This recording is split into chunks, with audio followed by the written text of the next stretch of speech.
Song about childhood memories, nostalgia. The first bicycle.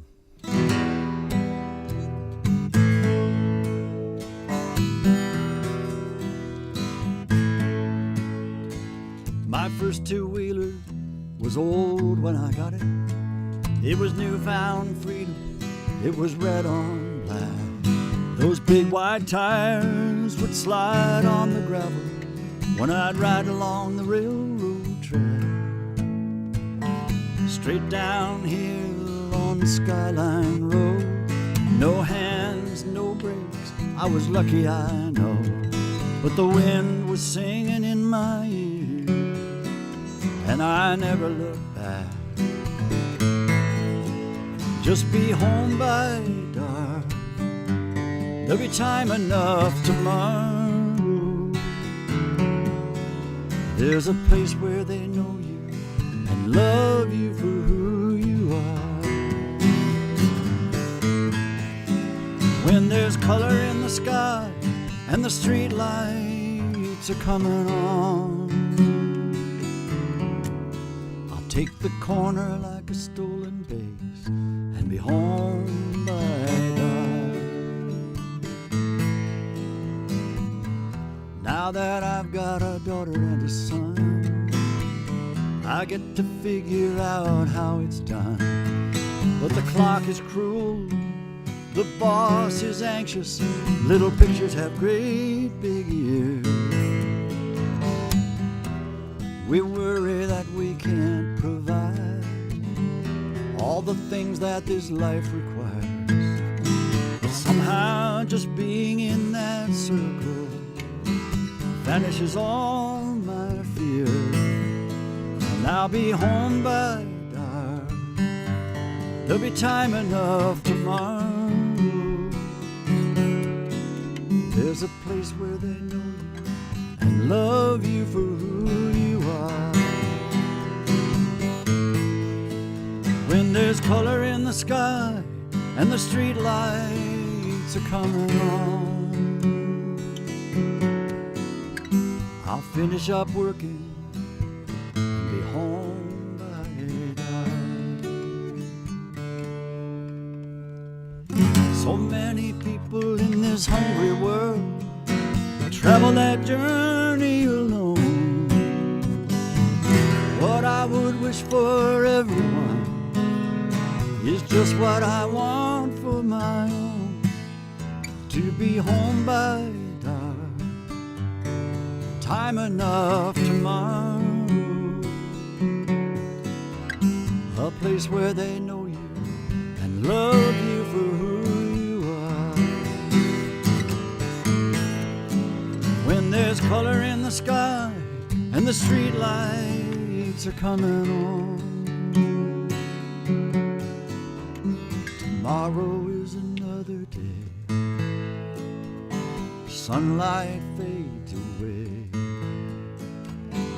Always that longing to be home by dark.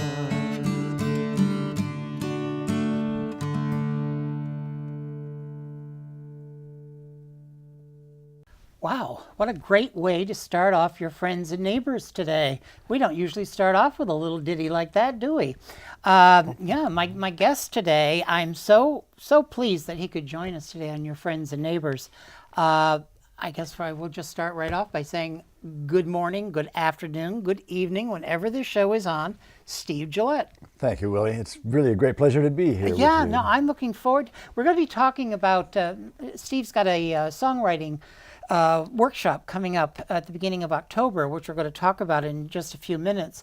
But first of all, I'm sure that most people in Bennington, many people know your voice, your music, you and Cindy Mangson, your wife. But, not everybody probably knows exactly as much as I'd like to know about you. So how about just giving us a little brief thumbnail sketch of your life? Well, it must be obvious from the hair color and other things that we've been at this for quite a while. Yes. Well, that's fine. And I guess my music participation, or at least professionally, goes back to the 60s when I first got paid. I just celebrated 50 years of performing and wow, 50, good for you. well, pretty exciting in 2014 to still be able to participate. All right. But back in that day, mid-'60s, a lot of it had to do with the folk music revival, what Tom Paxton called the folk music scare of the 60s. Scare, okay. And as a young person, I was really drawn to the emerging songwriters and people working with traditional materials and the ballads, the songs that seemed to have come down to us from a more interesting time, or a time when some of the mysteries of life and what the Jungians call the archetypal, kinds of things. The great ballads are like the Technicolor spectaculars of their day. Right. And Cindy especially loves the old Scottish ballads and the really dark, brooding kinds of things. And as a young person, as a teenager, I was very immersed in the music of my time, which was rock and roll, Everly's, Elvis, Eddie Cochran, Buddy Holly. Right. Were you in a band? To a certain extent, ukulele was my first instrument, so you can see I wasn't a big. But I was very Marty Robbins, El Paso on my little 4-string guitar. I tried to learn every note of that kind of thing. But for me, the folk music world opened up. A lot of things that were kind of sanitized out of the popular music business. You didn't really have so much of what we would think of as the really really deep issues of life. And of course, this was right around the time of the Vietnam era too, and so a lot of our friends and classmates were, finding themselves kind of at risk and in that kind of situation. So it was a very stirring and very difficult time to be young, as any time I'm sure is. Right. I know. So music was the thing that really seemed like a lifeline, a way of coping, a way of processing. And the writing didn't come until later on, but it does seem that the recommendation I make to everyone is to learn a lot of good songs, and then out of that will naturally come a facility with the ideas of songs and with music ideas. And one song that I'll sing later on is a setting of a poem, and that's a really good way for people to get started. And I did that a lot. I set poems from different books. It turns out that the Elizabethan and the Romantic poets, John Donne and Herrick, and those, they wrote regular good rhymes and regular, rhythmic. So they made good settings, although a little, what we might find a little off-putting in terms of the archaic language, But if you're exploring that realm of folk music, sometimes the archaic language is attractive or interesting. Cindy especially is drawn to the grisly old ballads with the esoteric language. Really, I'm always teasing her that we can only have one open grave per set. How many times can you visit that territory? So really, as a young person, it opened up a lot, and it gave me a way of maybe embracing mortality and other things that were starting to come into play as you took your role in the world, become a franchised adult, let's say around that time. Now, you said your first instrument was a ukulele. Yeah. Now, where did you get the ukulele? How did you My dad's brother, my Uncle Bob, gave me a ukulele when I was 7. And taught me a couple of chords, which of course you can learn in a minute, truly. And the ukulele is having a wonderful resurgence of popularity. Oh, there's a lot of ukulele bands right here in Bennington. Absolutely, and some people are really tearing it up. I mean, it's gotten to be, and it's exciting because it's meant that a lot of people can jump in and play songs right away. And that was an eye-opening thing for me, just to realize that I myself could produce a sound that had about it what seemed like an authentic musical presentation. Of course, I learned, that there are musicians, then there are real musicians, and of course the kind of dedication that it takes. They say that first 10,000 hours is the thing. Now, when did you get your first guitar? Well, I got a 4-string guitar when I was about 13, 14. And that was actually pretty easy. It was a very easy transition from the ukulele, and a pretty easy transition to the 6-string guitar, which is just like adding 2 more strings at the bottom end, the low sounds. And I remember carefully working out the things that I heard on the radio on that tenor guitar, just with 1 or 2 fingers. And they were songs like from the Everly Brothers, you know, Bye Bye Love and Wake Up Little Susie. And Oh, yeah. I remember Eddie Cochran was a favorite. The Marty Robbins thing with El Paso, all that stuff drew me into the guitar more than anything else. And so it became my instrument of my expression. That was my tool, my axe, as they say. How did you and Cindy get together? Cindy and I met at a folk festival in Rochester, New York in 2008. It was September. It was a festival called the Golden Link Festival. And Cindy was singing with her friends Ann Hills and Priscilla Herdman. And this was their very first concert appearance, or first time they were booked as a trio. And I just was knocked out by their music and also by Cindy as a person. A great sense of humor and a great presence, and just a neat person that you'd want to. Even though she sings grisly songs. She loves those grisly songs, and but she also writes all kinds of songs. As you know, we wrote songs together for the Hadleyburg production, the Oldcastle. Yeah, I was going to bring that up. Yeah, we had a great time at Oldcastle. You guys got together and with Eric. Eric did the book, and you guys did the music and lyrics.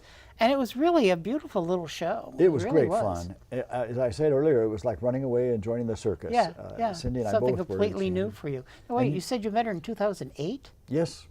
Oh, I'm sorry. Did I say 2008? Yeah. 1988. Oh, thank you. Because I was thinking, now wait a minute. I sure. know they've been together longer than I that. don't know why I said 2008. Oh, that's It all must right. be that I mean, I thought, wow, I really am out of it. So, but you guys have done a lot of touring, right? I mean, Yes. are you still doing Yeah. as much touring as you used to? It seems like we travel an awful lot. We have consciously made the effort to slow down a little bit and not do a lot of the long driving tours that we used to do. People who do this will tell you that when they're young, they're happy to sleep on the floor of a friend's house, and you know, and they can stay out on the road for a long time. But you know, we love being home, Right. and I like that time, that quality creative time at home, especially for some serious writing, which is hard to do when you're traveling. But it's exciting to be in different communities, and we always say we kind of get handed from one sort of initiated group to another, sort of like one little sort of a safe house kind of thing, you know. Whereas a lot of the people who participate in this extended community of folk music share, you know, 40 or 50 years of all those great songs, you know, the Vietnam era and the civil rights movement and so many. So we all have sort of grown up together to the extent that we can claim to have grown up. Yeah. So Cindy and I feel very privileged to be a part of a really special community of people who, I don't know, we communicate through symbolic language as well as just simple, you know, expression. And songwriting, I think of, I may be overplaying this a little, but I do think that the songwriter works with verbal and nonverbal language, and it is a way of creating something that I think can communicate very, very deeply.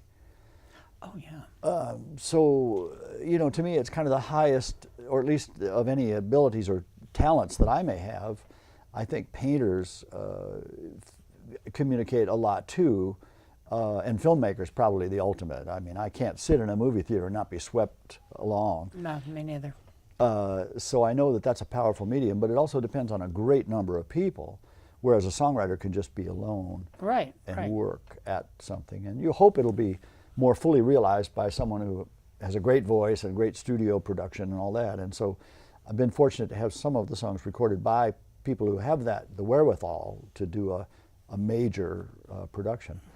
And in my own case too, I've benefited sometimes from having, you know, someone put up a budget to make a really good recording of some of the songs. But mostly I think that the songwriters focused on that 3 minutes of, you know, it's amazing what's possible in a 3 minute. Oh no, it's amazing what music. I mean, I know if I'm having a certain feeling or emotion that day, I know exactly which piece of music I want to go to.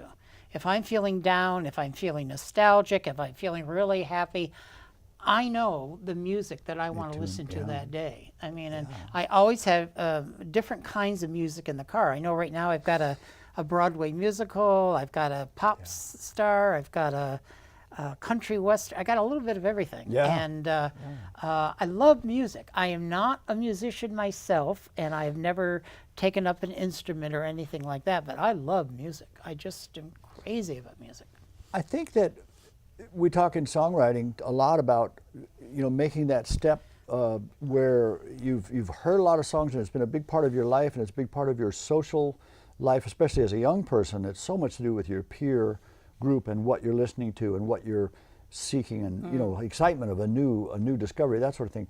But then there's that step you take, which is to say, I have all these resources, I feel it, I understand it, I'm in that nonverbal and verbal realm with it, and I'm willing to sort of, you know, take the next step and to make my own statement or take elements of it and reorganizing them. And I think that's the first thing that happens. Sometimes it's a mistake, you know, you'll play a chord and it won't be the right one, but there's something about it that's interesting, and so you'll sort of follow that as a clue to some new dimension or new element.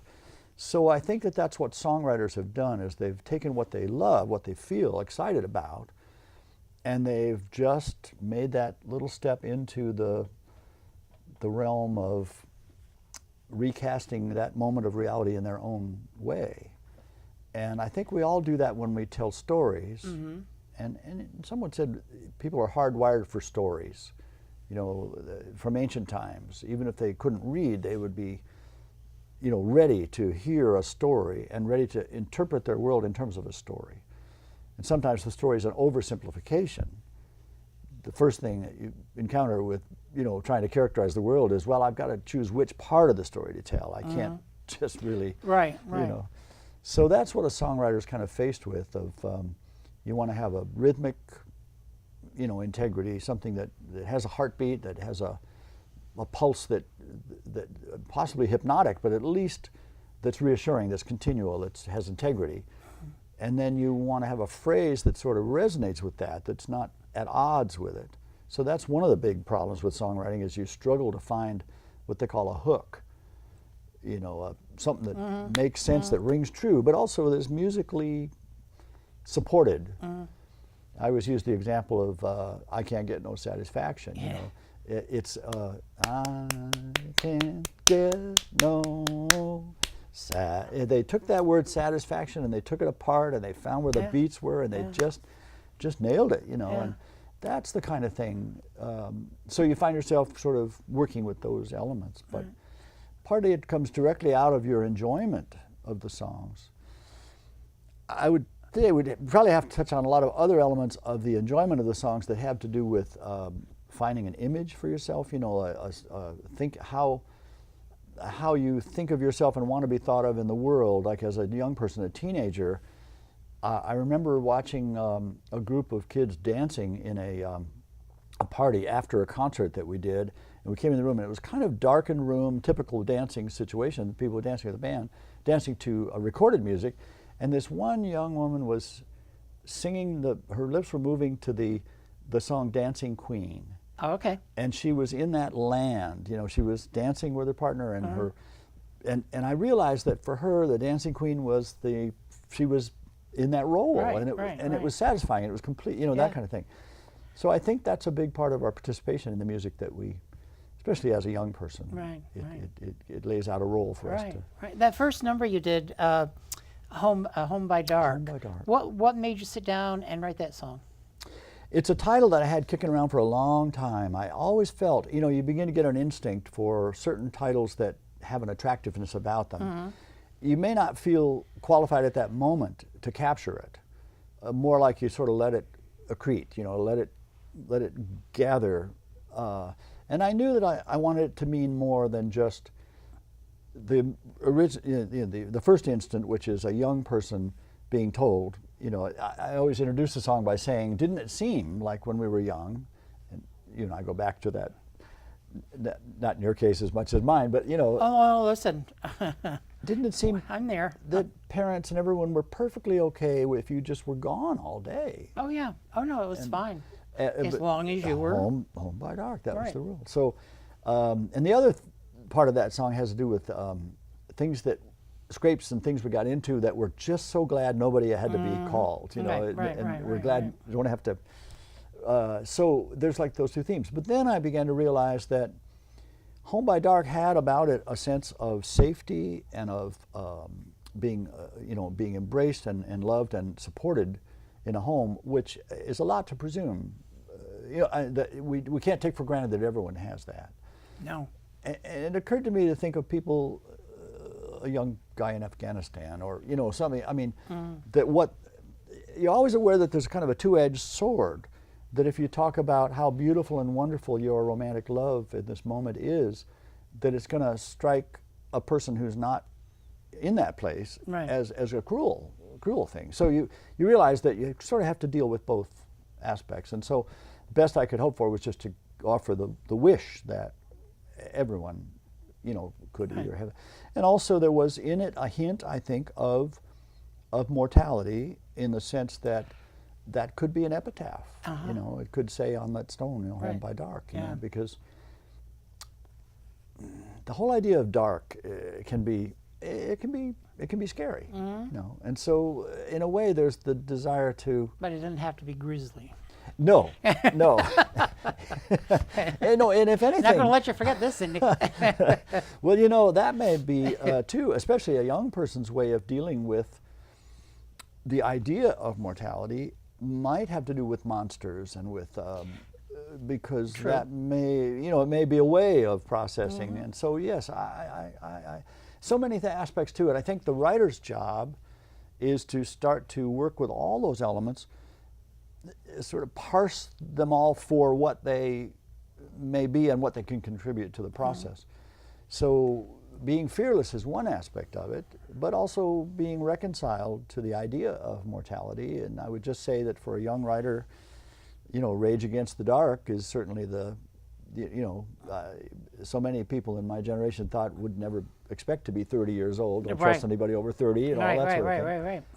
But I think as you get older, there's a more of a willingness to say, it's okay. I'm all right with it.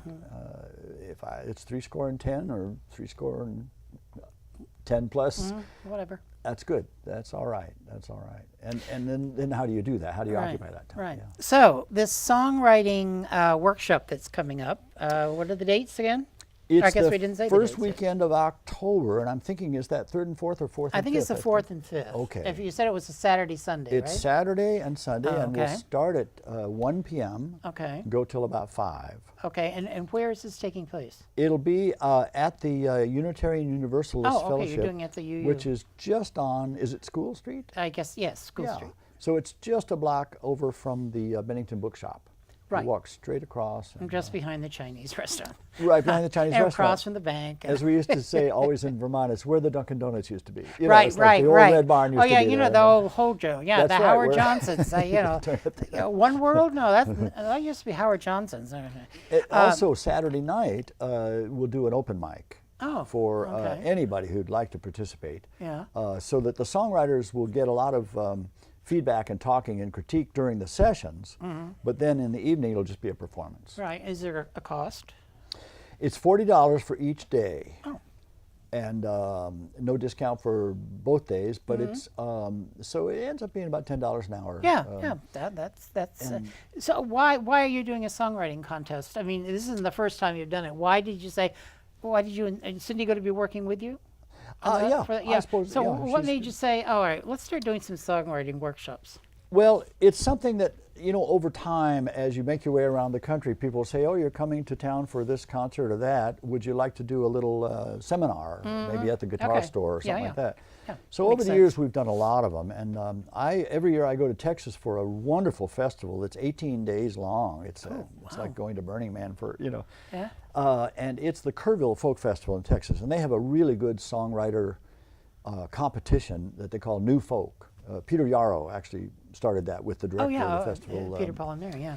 Yeah, and Rod Kennedy directed the festival, and the two of them created this wonderful thing.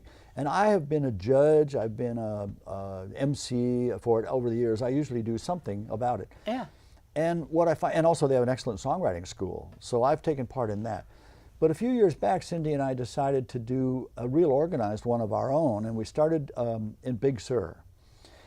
We thought, Wow. you know, let's go to a place that's so inspiring, Oh, so yeah. beautiful, and so magical. You know, of course, the Henry Miller Library and all the, you know, all the mystique of Big Sur, and it is. It's truly gorgeous. But we realized after about 5 years that here we were locked inside in this very nice little conference center at the Yeah. Big Sur Lodge, but people weren't hiking the trails, they weren't walking on the beach, you know, they were sweating Okay. over songwriting. Oh, okay. And also we realized it was almost impossible to get a meal for 18 people to leave, you know, and come back in an hour. It was just, it was fun, it was lovely, but no, we would, it was just, you'd find yourself sitting by the brook at the River Inn and waiting for your, you know, Right, whatever, right. your filet of sole, you know, and so it became a comedy of just enjoyment. So we decided to move over to Santa Cruz, where the hotels are a lot less expensive and a lot of places to eat, get out a quick lunch, and so there we go from 10 a.m. to 5 p.m. and then we do the open mic on the Saturday night. And we have a terrific group of people who've been very loyal. In the this will be, I think, our 10th year in March, and so we go out that way every year and visit family and do other things. Wow. But that's been so successful and so rewarding. And out of it, we've learned several songs by the writers who come, and we like to think that we've helped them to gain confidence and grow in their craft. And it's a very supportive, nurturing, you know, terrific group of people. And we've had moments, one father and son participants, they're both excellent songwriters, both excellent guitarists, and it turns out they've both written songs that go very deeply into their personal struggles. Our friend Mike, the father, and basically divorce and a lot of other issues, and about his children and trying to maintain relationship stuff. And then Jacob, the son, surprising us with a song he wrote about all the intense issues that, you know, the divorce and all those things. And so hearing those, 1 and 2, after, you know, everyone in the room in tears, and, you know, I mean, it's therapy. Now you're talking, so how old was the son? Jacob now is, I think, probably close to 30. Oh, Yeah, okay, yeah, and so Mike's probably in his Do you have an late age 50s. level that you're going to accept people for this workshop? Not really. We've had people as young as 15. Okay. And I don't see any reason why it should be a limitation. And a lot of people too, in a later stage, when they've kind of gotten that more retirement orientation, decide they want to go back and get back into the old guitar and get the writing in shape. So there's really no limitation. But as I say, we've had such great luck with the Big Sur group that we really would love to have something locally that will grow and build. And so, and this is the 3rd year. It's very promising. Right. Yeah. So the different age levels, I think, is great. So you would take, even if a 12-year-old decided, Oh, you know, sure. now we were talking a little bit before the show. Poets should be Yeah. very interested in the.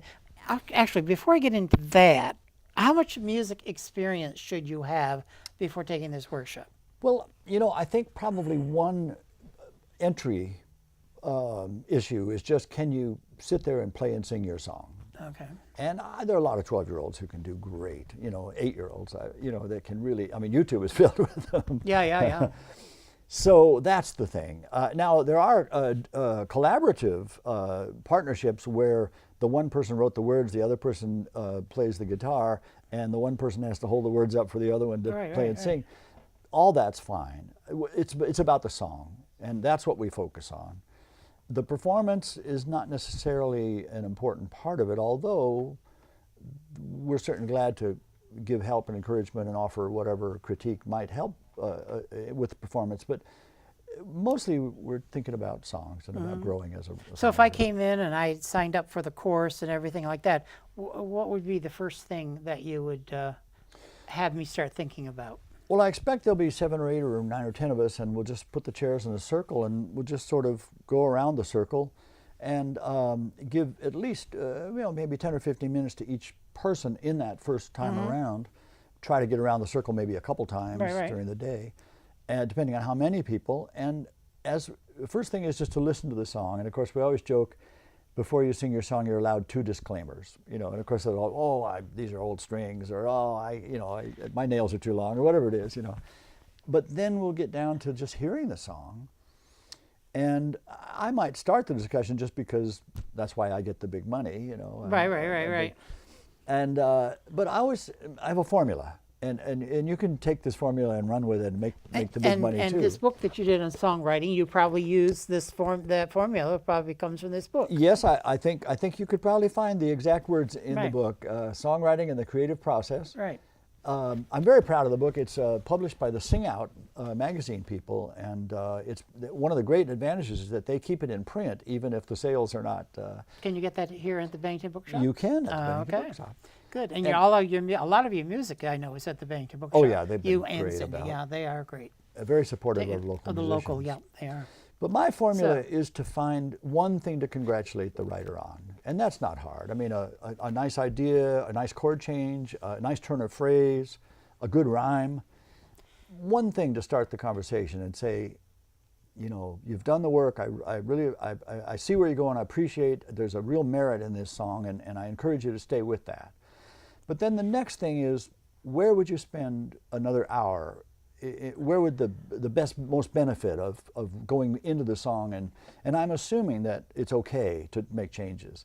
If it's already out on your CD and it's Right. cast in bronze, then that's maybe the next song around. And of course, I realize we're all listening with the idea that we'll have these same issues, same kinds of problems and songs. So usually it's a matter of maybe a truer rhyme, taking a little more time to find a rhyme that really rings true. Or many times it'll be a difference between first and second verses, where the second verse will just be kind of a restatement of the first verse. And I'll think, ideally you want to build on what you've said. And so let that first verse kind of be your premise. That chorus is going to sing. It's one we're going to look forward to coming around again. We're going to sing along with you. But that second verse has the opportunity to take us to another step, another level of understanding. And hopefully when the chorus comes around again, it'll have a little additional meaning because of the work that the second verse has accomplished, that kind of thing. So everybody's coming to you with a song or a poem. It's not like they're starting from scratch. We don't actually do the writing in the session. Okay. I know that there are. You're just helping them in the creative process. Yeah, and the idea is that by critiquing what they bring in, all of the people in the circle can see how these are the kinds of problems they'll encounter or have encountered, and this is how this person found a solution or a unique idea. And I think we all kind of benefit from that. What if somebody just came like with a title? And I've got a title, I want to write a song about, I was thinking last night of, for some reason, I started thinking about my father's old corncob pipe. Yeah. And I'm thinking, let's see, if I was musically inclined, I might want to write about my dad's, that was very important to me, my father and his corncob pipe. Yeah. But I haven't written anything yet. I mean, would you be able to help me to try to write that song? Would you you brainstorm to try? Sure. All right, what was it about the pipe? What was it? Yeah, I think the group at that point would be very willing to jump in and say, yes, I see this. I see what it could be. Now, again, we would be aware right away that our experience of corncob pipe might not be the same. We don't have that relationship and that image and all those things that you could bring to it. So we would be speaking from more of a kind of a generic, well, let's brainstorm on this. You know, certainly the corncob pipe, and I can see how that could be a great song. In the same way that so many great songs have come out of one image or another, and something remembered.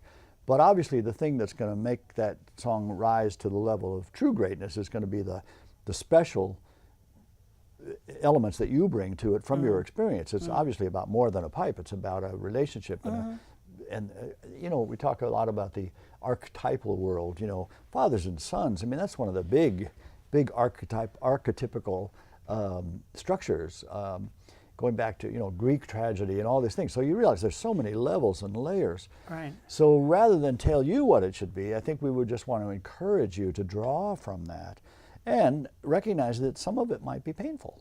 Not just the fact that, you know, that person is no longer with us, but maybe, you know, like with our two friends, Jacob and Mike, you know, to realize that each of them carried a lot of things with them. So I would encourage you to be open to that without us, you know, dragging you through any kind of, you know, we wouldn't expect any great revelation of personal tragedy. But we mostly... It wasn't, it's, speaking about the corncob pipe, it was my father's corncob pipe actually got me my college education.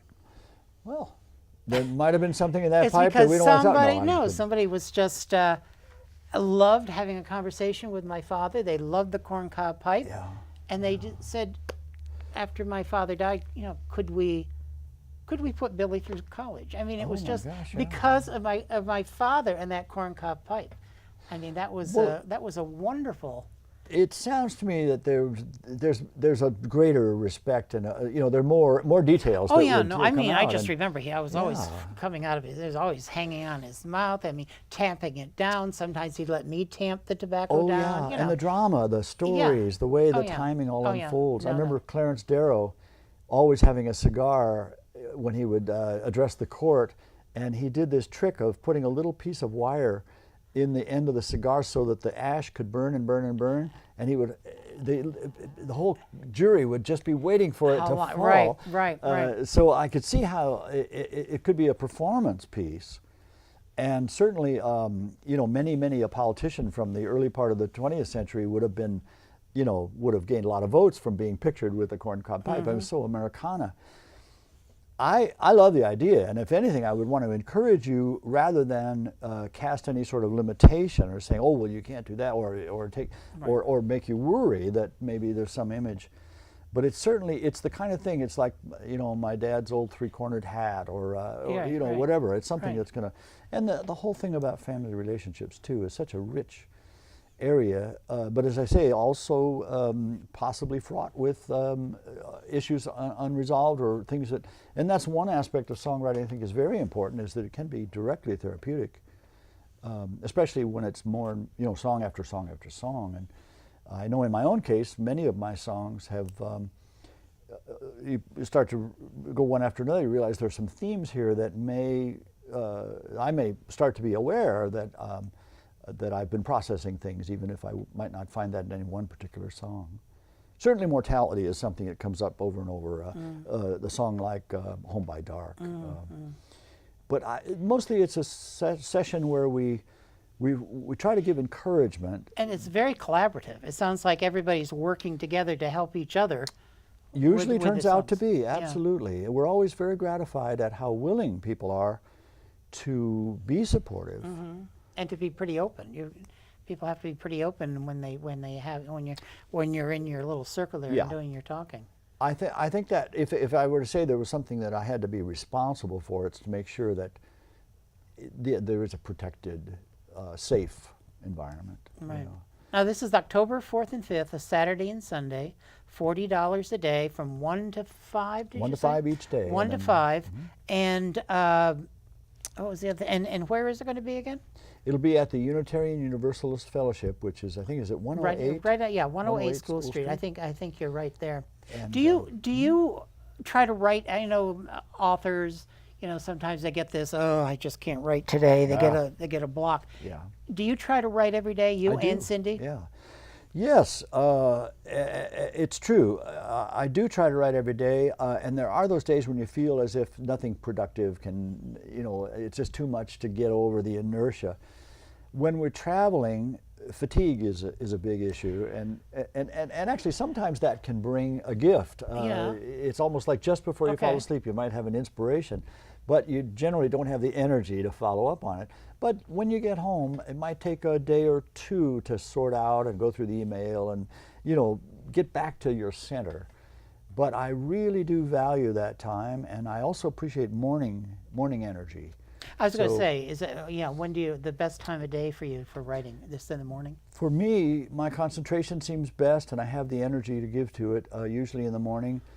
Cindy's very kind to kind of let me have that time. If there's an agenda of things, the hardware store, that sort of thing, that can be later in the day. I usually mow the lawn kind of late in the afternoon when it's cooled down a little bit.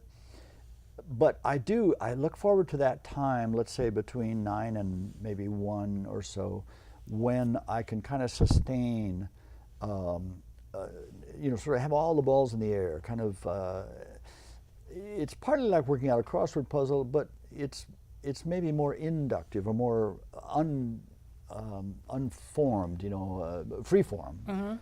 Because what you're working with is a sort of a nonverbal language of emotional understandings, and then you're hoping the language will kind of come to you almost like a psychodrama, where you get into that attitude and then you blurt out what you would say, and sometimes it's useful, and many times it's just waiting to be useful. Is it usually the words first or the music first? I mean, what comes first for you? Do you get a tune in your head and I think, I know, I think I have a song or a poem or something that I wrote years Yeah. ago that might fit this little tune.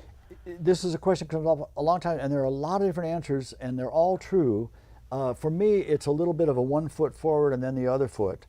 A little bit more advance in the lyric idea, a little bit more of an advance in how that's supported by the music idea, or a music idea that might call upon.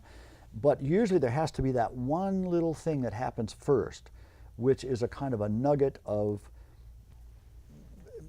both an expression and a musical or a rhythmic, like when we talked about the great song Satisfaction or some of the others, is certain words or certain phrases, like Home by Dark, definitely had an attractiveness about it long before it was ever anything that I could identify as a song. I knew Home by Dark had that rhythmic thing, and it had some kind of an arc of melodic. You could feel the bow moving across the string for Home by Right, Dark. yeah. Has some density to it.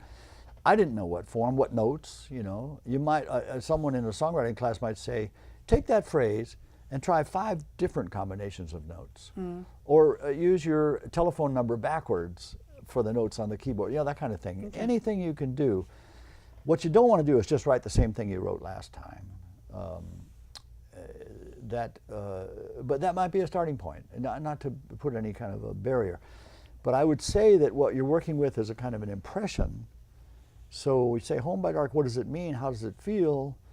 I just want to get home. I want to feel home with the safety of home. Or I've had a wild day, a great day, but the streetlights are on. I better get my butt home, Right. And that line about take the corner like a stolen base, I mean, I always loved the way that the back wheel would slide out, skid out, and you right. could, and that sense of lower to the ground kind of thing. And for an 8-year-old or a 9-year-old, the idea of stealing a bass, and also stealing home, Right. stealing, Yeah, sneaking, right, getting right, home. right. So all of that's tumbling in your mind at the same time. It's all rich and pregnant with possibilities.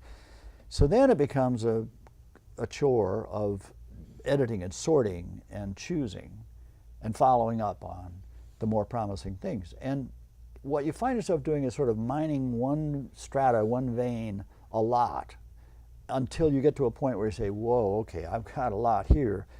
That process alone is not going to get me the whole song.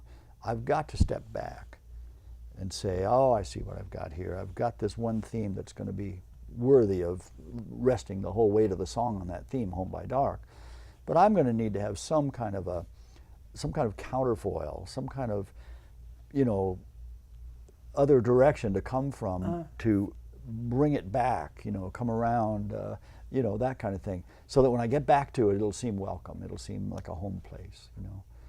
But each song is different, but the process is, and you sort of invent processes. Right. I know when we end up today, you have another song you're going to share with us called Grape of the Vine. Grapes on the Vine. Grapes yeah. on the Vine. Yeah. Now, where did that come from? It comes from a poem. It is a poem written by my friend Charles John Quarto. Quarto is a great poet's name. It's got that. Yeah, I met him. And it really is his name. It's not one that he chose. Right. But Charles is a fascinating person, and one of the first real performing poets that I met. We met in Los Angeles in about 1982, and I was fascinated by how a person can make their way in the world by being a poet. I can understand if Not you're attached easy. to a college or something where you have a teaching Right. role. But Charles was just basically, I learned that being a performing poet for a living means that you house sit a lot, so part of my job was to move him from one house sitting situation to another. Funny. But I went to him to teach me. I actually paid him to give me lessons in songwriting. And the first lesson, I paid him $45 for an hour of just to really find out what this is about. Here's a person who's a professional, but as a true artist, not connected with a corporation or Yeah. Well, I learned a lot. He was a great kind of a magic man, kind of a role for me to study. But the first thing I did was to take a poem that he had written called Grapes on the Vine, which is basically about a kind of a homeless person out on the highway that you would see out of the corner of your eye and sort of wonder what Yeah, his it's very life. touching. There's a lot there. And the expression grapes on the vine, it was one that I hadn't been familiar with, but it is an old expression meaning life out there still to be grasped, still to be harvested, grapes still to be tasted, that kind of thing. So living on apples from orchards, a homeless, traveling Right. hobo kind of thing, getting by finding just sustenance in someone else's orchard, but also dying from grapes on the Right. vine. Like life goes by so fast, and there's so much yet to be tasted. So there again that synergy of word and phrasing and rhythm, and so it was attractive from the. Right. But it was a complete poem. And Charles specifically did not want me to change any of the words. I always joke about that's why we don't know what it's about, But there's a little bit of symbolic language, but mostly it's just what you would expect. The story of a guy out there with his thumb out. Yeah. Yeah. Do you and Cindy do a lot of songwriting together? Not so much. Not as much. We because enjoy. you have different. Yeah. Well, and also I'm kind of hard to get along with. Oh, okay. Never know that sitting here, but No. Well, it's just that we each have our own very, very particular Right, idea right. of what we're trying to accomplish. And if anything, I just encourage and give her every encouragement I can. And she basically sometimes reluctantly does that for me too. But Cindy's written some wonderful songs, and she produced an album, a CD called Cat Tales, that's all songs about cats. And she found a lot of great songs, some written by people we really admire, that she searched for and found. Yeah.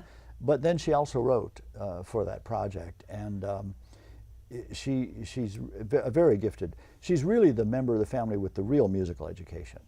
I always tease that she was the only 5-year-old on her block with a sheet music to Davy Crockett.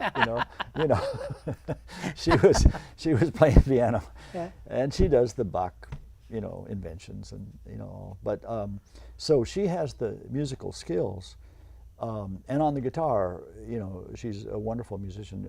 Plays in tunings a lot of very inventive tunings.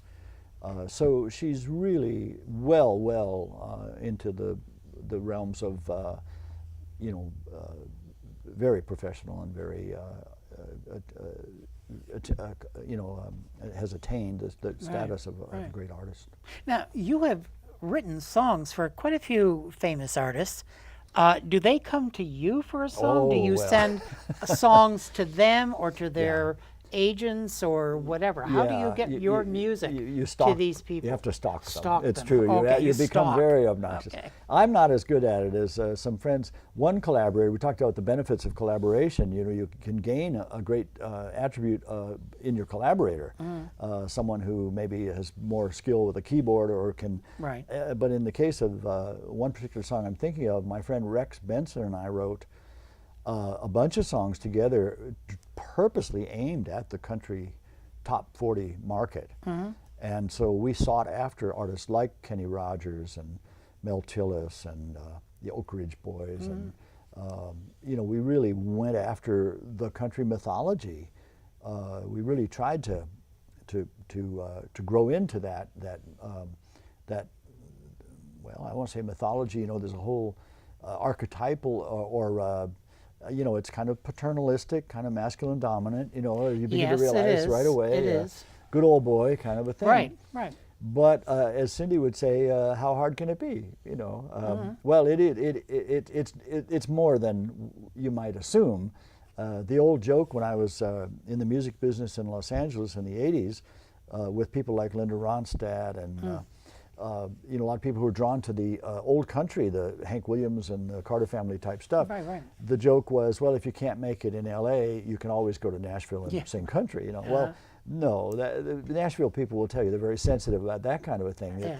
There really is a realm of understanding and of mythology and of tradition and of culture, and it's one that's not unfamiliar to us all. Growing up in America, we all sang with Patti Page and with Patti Page. you know, Loretta Lynn and you know all the and so those songs have been very, very familiar. But I think as a writer, when you start to try to take on that marketplace, you realize that you have to answer a lot of very, very subtle kinds of concerns, and so it's a challenge.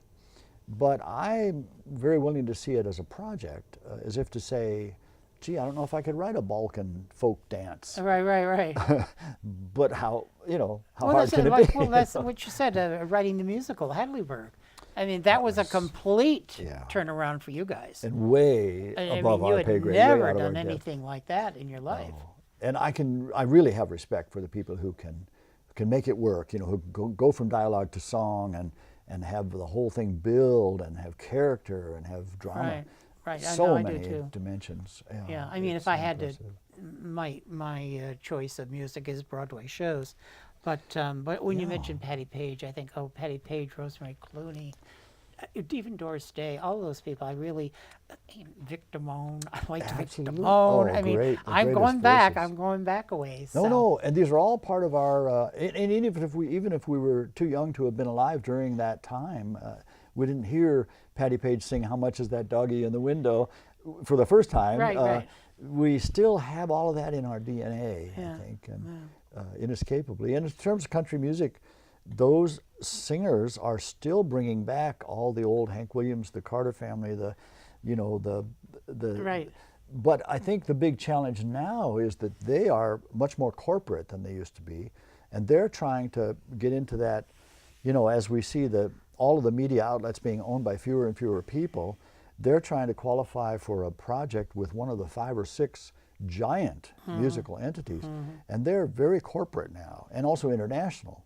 So if you want to make a movie, it's great to have your own little story that you want to produce, but if you've got a lot of violence and car chases and you know, That'll sell. semi-nude women, it's a lot more likely to be. Yeah. So that's the challenge now, to try to write for the corporate marketplace, which I have to say, probably going too far for your listeners, this is something that we've had the great luxury of being able to pass up. Right, right. To some extent. Right. Well, I know we have to. I'm sorry. Or- no, it's been- we gotta close down We've here. had It's too fun. bad. I'm sure we could talk a lot more. Just remind everybody again about your workshop and dates and times and all that stuff. First weekend of October, Saturday and Sunday, we'll be at the Unitarian Universalist Fellowship, 108, I believe, School Street. We'll start at 1 p.m. and go till 5. And we, you know, even if you, I was going to say we're sort of open to people who just want to listen, but I would think that you gain so much more from actually risking your own song in the circle. Right, So let's just say that might be a minimal requirement, Right. is just to be able to Right. take that chance. But otherwise, it's a pretty widely accepting and nurturing kind of an experience. Right. Well, I want to thank you very much for doing this today. Really, thank and you. I know you're going to end up here with the song Grapes on the Vine. I got it right this time? Yes, you did. Okay. All right. And thank you. You gave me this CD when you came in today. We didn't get to talk about that, but I'm really looking forward to listening to it. I hope you enjoy It sounds like it's going to be fun. And if anyone... Steve has this CD called The Man, too. Some wonderful old songs on this, plus some of his own. So I just want to thank everybody for listening to your friends and neighbors, or watching, whatever. And I keep thinking about the radio every once in a while. So this has been a lot of fun. I found it very interesting. And thank you very much. And we shall see you again next time on Your Friends and Neighbors. Thank you, Willie. Thank you. Bye-bye. Well, speaking of collaboration and setting a poem to music, this is from a poem written by a good friend of mine, Charles John Quarto, and it's really been a great song for us, I think.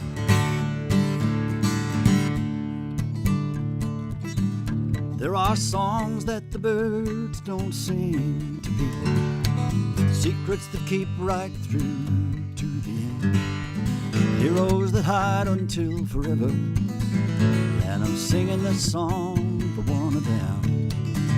He's the man that you passed on the road there, the one with his life on the loose, going either somewhere or nowhere, going without me, without you. For he is this world's constant orphan, traveling out his long time, living on apples from orchard and dying from grapes on the vine. You could find him in big city winter, down where the mission bell cries and the sorrow echoes through summer as he tries to close all his eyes and dream of his railroad existing as if it were some kind of dream, as if the extent of the distance were what his heart would call his own. You could find him in Pittsburgh at Christmas, you could find him in Buffalo in June, and he knows all the back roads between them like a gypsy knows the moon. And it's Route 22 all over again. Stick your thumb out and try to look like somebody's friend. Look strong at the man and mild at the girl, and puzzled at the rest of the world. For he is this world's constant orphan, traveling out his long time, living on apples from orchards and dying from grapes on the vine. He is this world's constant orphan, traveling out his long time, living on